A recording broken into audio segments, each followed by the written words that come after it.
राधे प्रिय मित्रों। तो मीराबाई के जन्म से लेकर उनके ठाकुर जी में विलीन होने तक के 8th पार्ट में आप सभी का बहुत बहुत स्वागत है। तो जैसा कि पिछले पार्ट में हम सभी ने सुना था कि मीराबाई की आंख खुल गई और उन्हें एक निर्णय लेना था, या तो वे भोजराज से विवाह करने को मना कर देती या फिर उन्हें विवाह करना पड़ता। तो उन्होंने क्या डिसीजन लिया ये जानेंगे हम इस पार्ट में। तो मीराबाई ने जैसा कि स्वप्न देखा था कि गिरधरलाल जी ने उनसे कहा था कि मीराबाई तुम इस जन्म में मनुष्य रूप में हो और मनुष्य के भी कुछ कर्म बंधन होते हैं और तुम उन कर्म बंधनों से बंधी हुई हो। तो जब तक तुम्हारे वो कर्म बंधन छूट नहीं जाते, तुम उन कर्मों से मुक्त नहीं हो जाती, तुम जब तक अपने कर्तव्य पूरे नहीं कर लेती, मैं तुम्हें अपने पास नहीं बुला सकता। मीराबाई का जो मेन उद्देश्य था जिसकी वजह से उन्होंने जन्म लिया था वो था संसार को भक्ति की परिभाषा समझाना।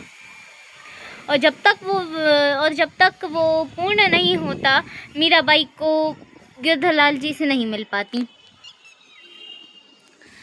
फिर क्या था, उनके पास तो एक ही निर्णय था, मतलब एक ही मार्ग बचा था कि वो भोजराज से विवाह करने को मान जाए। अब उनके पास और कोई ऑप्शन ही नहीं था, इसीलिए उन्हें भोजराज से विवाह करना पड़ा। अब मीराबाई भोजराज के साथ विवाह तो करने के लिए राजी हो गई, मगर उन्होंने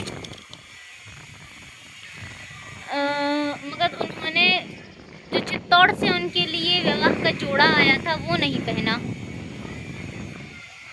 उन्होंने द्वारिका से आया हुआ जोड़ा पहना।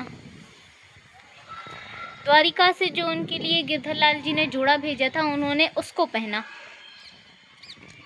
तो उनके माता पिता भी और उनके बड़ी माँ और बड़े पिताजी भी इस बात से नाराज़ हो गए कि तुम्हें अपने चित्तौड़ का जोड़ा पहनना था, लेकिन तुमने ये जोड़ा क्यों पहना।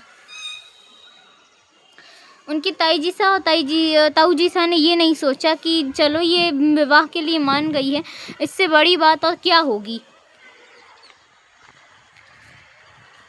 ऐसे ही मीराबाई को एक बार और दुख झेलना पड़ा और फिर उन्होंने कहा कि ठीक है, मैं चित्तौड़ से आया हुआ जोड़ा ज़रूर पहनूंगी, लेकिन जो अहम होता है, जो कि होती है चुनरी, सर पे ओढ़ने वाली जो चुनरी होती है जिससे घूंघट किया जाता है, वो मैं अपने गिरधरलाल की द्वारिका की जो चुनरी पहनूंगी।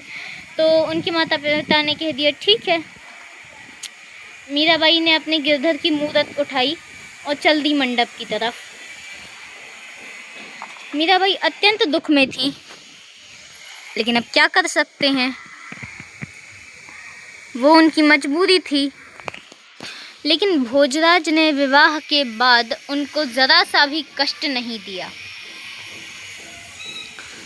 मीराबाई ने विवाह कर लिया और विवाह करके वो पहुंच गई चित्तौड़।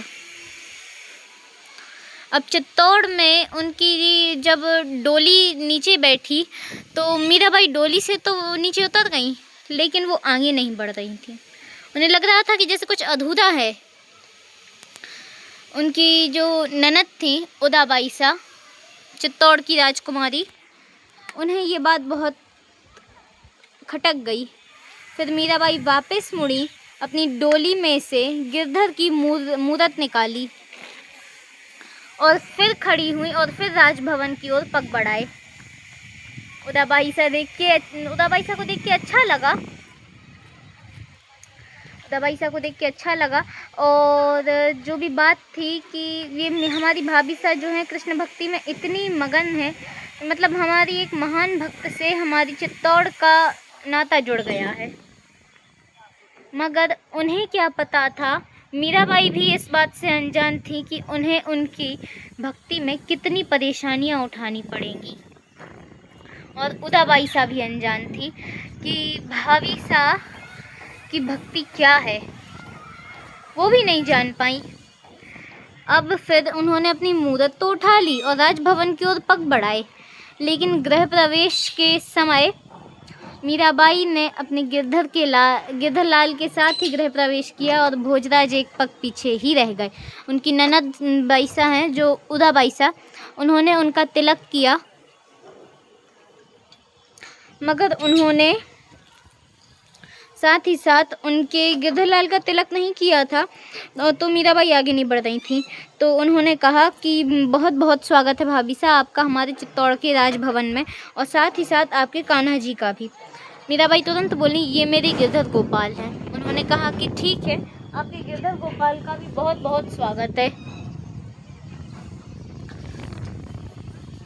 और फिर मीराबाई के साथ आगे क्या हुआ ये जानिए आप अगले पार्ट में। राधे राधे।